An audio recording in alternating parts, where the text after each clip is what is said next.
وتكلمنا أيديهم وتشهد أرجلهم بما كانوا يكسبون. زبان پر مور لگا دیا.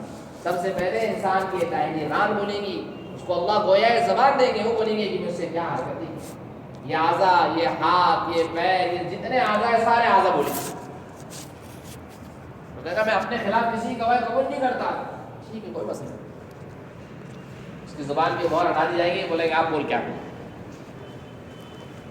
تو اپنے اعضاء کو کوسے گا. کم وقت میں تم کو لذت پہنچانے کے لیے، تم کو مزے پہنچانے کے لیے میں نے سارے گناہ کیے، آج تم نے میرے خلاف گواہی دی. کہا کہ آج حق کے علاوہ کوئی بات نہیں بولی جائے گی. تو جس اللہ نے زبان کو بولنے کی گویائی دی ہے، وہ کل قیامت کے دن انسان کے اعضاء کو بولنے کی گواہی دی. تو اس اللہ نے قبر کو گویائی عطا فرمائی. قبر نے بات کیا تھا بزرگ غفاری رضی اللہ تعالیٰ سے، فرمایا یا بزر ولا نسب ولا حسب. یہاں پر نسب اور حسب مت گنا ہو، یہاں پر یا نسب حسب نہیں چلتی. یہاں پر یہاں تو جو بندہ جیسے اعمال کر کر آیا ہے ویسا معاملہ میں کرتی ہوں. جیسے اعمال کر کر آیا ہے ویسے معاملہ. کسی کا حسب نسب نہیں دیکھا جاتا. کوئی پیر زیادہ اور پیغمبر زیادہ نہیں دیکھے جاتے یہاں پر کس کی اولاد ہے اور کیا ہے. یہاں تو صرف عمل دیکھا جاتا ہے. جو جیسے عمل لے کر آئے گا ویسا معاملہ میں. اس لیے نبی علیہ الصلوۃ والسلام نے فرمایا حدیث کے اندر فضائل نماز میں، حضرت شیخ نے لکھا کہ قبر جو ہے 2.5 بائی 3 بائی 6 کی کھودی گئی ہے، مگر نمازوں کا اہتمام ایمان اور اعمال کے ساتھ دنیا سے گیا ہے. قبر اتنی کھود دی جاتی ہے کہ میدان کے اندر آدمی کھڑا رہے اور جہاں تک نگاہ پڑتی ہے منتہا نظر تک قبر کھول دی جاتی ہے. جنت کی کھڑکیاں کھول دی جاتی ہیں، بستر بچھا دیے جاتے ہیں اور فرشتے کہتے ہیں نیم کعورت العروس، سو جا جیسے نئے رات کی دلس ہوتی ہے. تو بزرگوں، دنیا کے جتنے سارے جتنے عہدے اور جتنی چیزیں ہیں اور جتنے رشتہ داریاں سب ختم ہو جائیں گی. قبر کے اندر تو صرف اور صرف ایمان و اعمال کام ہے، دوسری کوئی چیز کام آنے والی. اور جیسے ہم عمل کریں گے ویسا ہمارے ساتھ معاملہ ہوا قبر کے اندر.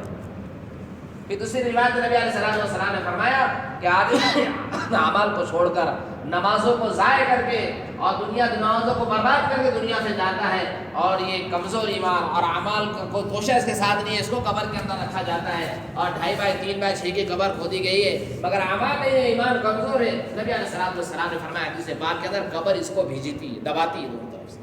اور نبی علیہ السلام نے ایک ہاتھ کی انگلیاں دوسرے ہاتھ کی انگلیاں ڈال کر فرمایا ادھر کی پسلیاں ادھر اور ادھر کی پسلیاں ادھر ہو جاتی ہیں. تو جیسے اعمال کر کے جائیں گے ویسے قبر کے اندر معاملہ ہو. اس لیے فرمایا قبر اعمال کا صندوق ہے. قبر کیا ہے؟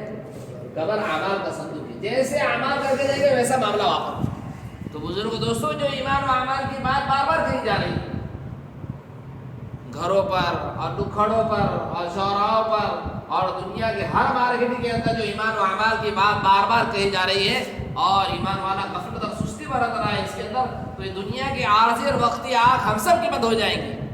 جب قبر کے اندر جائیں گے تو پھر حقیقت کی آنکھ کھلے گی، جب پتہ چلے گا تو اس وقت پھر پتہ چلے گا. اس لیے عربی کے ایک شاعر نے کہا فَسَوْفَ إِذَا انْكَشَفَ الْغِبَارُ عَنْ تَحْتِ رِجْلِكَ مِحْمَارُ. ایک دھوئی چڑھی ہوئی ہے، ایک گھٹا تو اندھیرا ہے گویا کہ، اور سردی کے موسم میں اتنی دھوئی ہوتی ہے کہ ایک ادھر آدمی کھڑا ادھر آدمی کھڑا نظر نہیں آتا. اس یو پی اور دلی کے علاقوں کے اندر کئی بھی گاڑیاں ایک دوسرے پر چڑھ جاتی ہے، سمجھ میں نہیں آتا. تو کہا کہ دنیا کا نشہ انسانوں کو چڑھاؤ، اس کو مال کا، کسی کو عہدے کا، کسی کو خوبصورتی کا، کسی کو حسب و نسب کا، کسی کو پیر زادگی کا، پتہ نہیں کیا کیا نشے چڑھے ہوئے. اس کو نشے کے خمار کے اندر انسان ہے. جیسے ملک الموت پنجہ گاڑے گا تو پھر انسان کو جب مار چھڑ جائے گا پھر انسان کو پتہ چلے گا گھوڑے پر سوار ہے گدھے پر سوار. سمجھ میں نہیں آیا ایمان و اعمال کی. تو بزرگوں، صرف اور صرف ایمان و اعمال خبر کے اندر کام آئی، دوسری کوئی چیز کام آنے والی. اور قبر میں کب تک رہنا ہے وہ اللہ بہتر جانتے ہیں. اب قبر سے نکلنے کے بعد حشر کا میدان ہے تو صرف اور صرف ایمان و اعمال کام آئے، دوسری کوئی چیز کام نہیں آئے. لوگ کہیں گے ہمیں جہنم میں ڈال دیا جائے، مگر یہ حشر کی ہولناکی، یہ ہوش کا منظر اور یہ گھبراہٹ اور یہ بے چینی اور یہ لو کا عالم کو جہنم میں ڈال دیا. کیونکہ حدیث پاک کے اندر ہے کہ آج سورج جو ہے سورج کی پیٹھ ہمارے طرف ہے. آج کیا ہے؟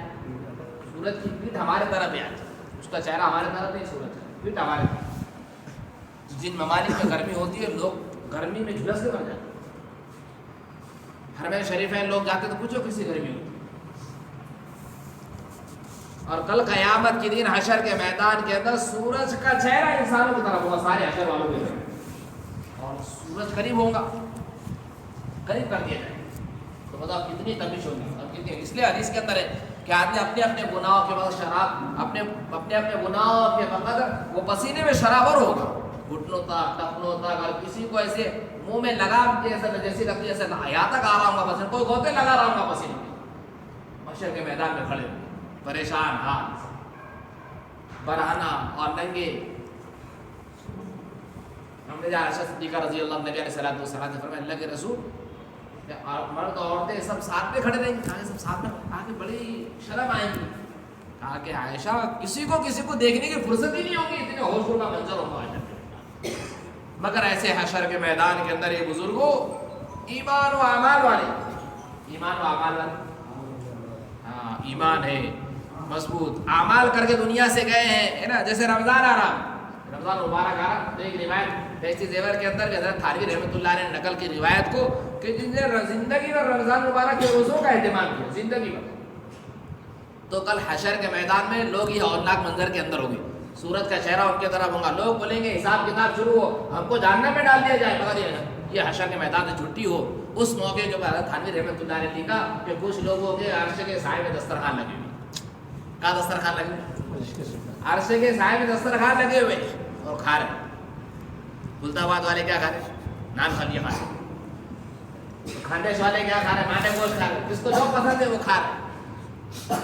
لوگ حشر کے میدان والے فرشتوں کو پوچھیں گے یہ کون نہیں، یہاں اتنی پریشانی، سورج کی گرمی اور یہ دھوپ اور یہ اتنا ہوش ربا منظر اور ہم اتنے پریشان ہیں، یہ لوگ کون ہیں؟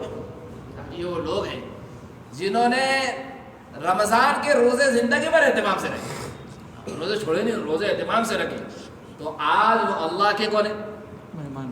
اور ان کے میزبان کون ہے؟ اللہ. اور دیکھو دنیا کا کتنا بھی بخیل آدمی، مکھی چوس آدمی ہے، مکھی چوس آدمی اتنا بخیل آدمی ہے، اتنا بخیل آدمی ہے. دودھ میں مکھی گر گئی تو سنت یہ ہے کہ کسی چیز میں پینے کی چیز میں مکھی گر جائے تو نبی علیہ الصلوۃ والسلام فرمایا اس کے دو پر، وہ ایک پر ڈبا دی جس میں زہر ہے، کہا کہ اس کو پورا ڈبا، ایک پر میں اس کے شفا ہے، پورا ڈبا کے نکال کر اس کو پھینک دو. تو کنجوس اور مکھی چوس وہ ہوتا ہے کہ اس میں ڈبا کے نکال کے چوستا ہے، اس کو بھی دودھ نہیں رکھے کرے گا. تو ایسا آدمی بھی اگر دنیا کے اندر اس نے کسی کی دعوت کی تو دعوت کرنے کے بعد اس کی ضمیر اور دل کبھی گوارا نہیں کرے گا کہ اپنے مہمان سے کیا کرے حساب کتاب. ارے کرے گا جو بولو نہیں. تو جو عرش کے سائے کے اندر ہوں گے، جس کے لیے دسترخوان لگے ہوئے ہوں گے، وہ کھانا کھا رہے ہوں گے، اللہ ان کے میزبان ہے، وہ اللہ کے مہمان ہے. بتاؤ اللہ ان سے حساب لیں گے. اس لیے حتیٰ حکیم صاحب رحمۃ اللہ علیہ نے پڑوس کے انہوں نے لکھا ہے کہ جو عرش کے سائے کے اندر ہوں گے ان کی جنت پکی. ارے ان کی کیا بولو، جنت پکی، ان سے حساب کتاب نہیں ہو. جو عرش کے سائے میں ان کی جنت پکی، ان سے حساب کتاب نہیں ہوگا، اس لیے کہ وہ اللہ کے مہمان، اللہ ان کے میزبان. اللہ تو سخیوں کا سخی، داتاؤں کا داتا ہے یار. تو اس کی ذات سے کیسے امید کی جا سکتی ہے کہ کھلائے گا پلائے گا اور پھر معاشر کا جب حساب کتاب شروع ہو ان سے بھی حساب لے گا مہمان سے. تو بزرگوں قبر کے اندر کیا کام ہے؟ ایمان و اعمال. حشر کے اس میدان کے اندر کیا کام آنے والے ہیں؟ صرف اور صرف ایمان و اعمال. آگے چلتے پھر اس کے بعد صراط آنے والا ہے. کیا آنے والا ہے؟ وَإِن مِّنكُمْ إِلَّا وَارِدُهَا كَانَ عَلَىٰ رَبِّكَ حَتْمًا مَّقْضِيًّا. صراط پر سے ہر ایک کو گزرنا ہے اور اللہ نے لازمی اور حتمی یہ فیصلہ اللہ نے قرآن مجید کے اندر لازمی فیصلہ کر دیا، ہر ایک کو گزرنا ہے اس کے اوپر سے، چاہے وہ جس دین کا ماننے والا ہو، جس مذہب کا رکھنے والا ہو، ہر ایک کو گزرنا ہے. اور ایمان والوں کو تو بطور خاص گزرنا ہے. کیوں؟ کیونکہ جہنم کے اوپر بچھا ہوا وہ پل ہے اور ایمان والوں کا جانا ہے اور جنت اس کو پار کرنے کے بعد آگے، اس پل پر سے گزرنے کے بعد جنت آگے. تو ایمان والوں کو تو بطور خاص اس پر سے گزرنا ہے اور اللہ سب کو گزارے، سب کو گزارے. بغیر ایمان والے اور منکر کافر دہریے زندگی کے سب کٹ کر کے جہنم میں سب گر جائیں گے. اور ایمان والے جس کے جیسے اعمال اور ایمان مضبوط ویسے گزرے گے. کچھ تو ایسے ہیں ریاض افراد بجلی کی طرح گزرے گے. بارش کے موسم میں بجلی کیسے سیکنڈوں منٹوں میں چمک کی قلت ایسے چلے جائیں گے. چلیں گے جنت کے اندر، وہ پوچھیں گے فرشتوں کو کہ وہ پل صراط کا ہے. ہم نے بیان میں سننے تھے، حضرت شیخ نے فضائل میں لکھے، جماعت میں جنگ جا رہے تھے، تعلیم میں وہ آ رہی تھی پل صراط والی حدیث، 1500 برس کا راستہ. بعض سے زیادہ بھاری مدت دیر جہنم پہ بچھا وہ کہاں ہے؟ بولے کہ اللہ کے پیارو تمہارے ایمان و اعمال کی برکت سے اللہ نے تمہیں ایسے گزار دیا اس پر سے تمہیں پتہ ہی نہیں چلا کیا کام ہے کا بولو. اور کائے میں غفلت کر رہے ہیں ہم سب, اس میں غفلت ہو رہی, نہ کمانے میں غفلت, نہ کھانے میں غفلت, نہ دوسرے کوئی چیزوں میں غفلت, نہ پہننے ہونے میں غفلت, نہ تقریب منانے میں غفلت. کائے میں غفلت ہی نہیں ہو رہی, سب کام ایک دم مزے سے زبردست ہو رہے, کائے میں غفلت ہو رہی. اور سستی کائے میں ہو رہی, صرف ایمان و اعمال میں سستی ہو رہی جو کام آنے والا. پھر جن کے ایمان و اعمال کچھ کمزور رہیں گے, نبی علیہ الصلوۃ والسلام فرمایا ان کو کچھ خراش آئیں گی, کچھ زخم آئیں گی, وہ بھی کسی طریقے سے گزر دے باہر ہو جائیں گے. پھر آگے مرحلہ آئے گا اعمال کے تلنے کا, وہاں پر بھی کیا کام ہے, صرف اور صرف ایمان و اعمال کا. تو بزرگوں یہ تبلیغ کی جو محنت ہو رہی ہے پورے عالم کے اندر, یہ کوئی جماعت بنانے کی, میجورٹی بنانے کی کوئی ایک الگ محنت نہیں ہے, لوگوں نے اس کا نام تبلیغ رکھ دیا.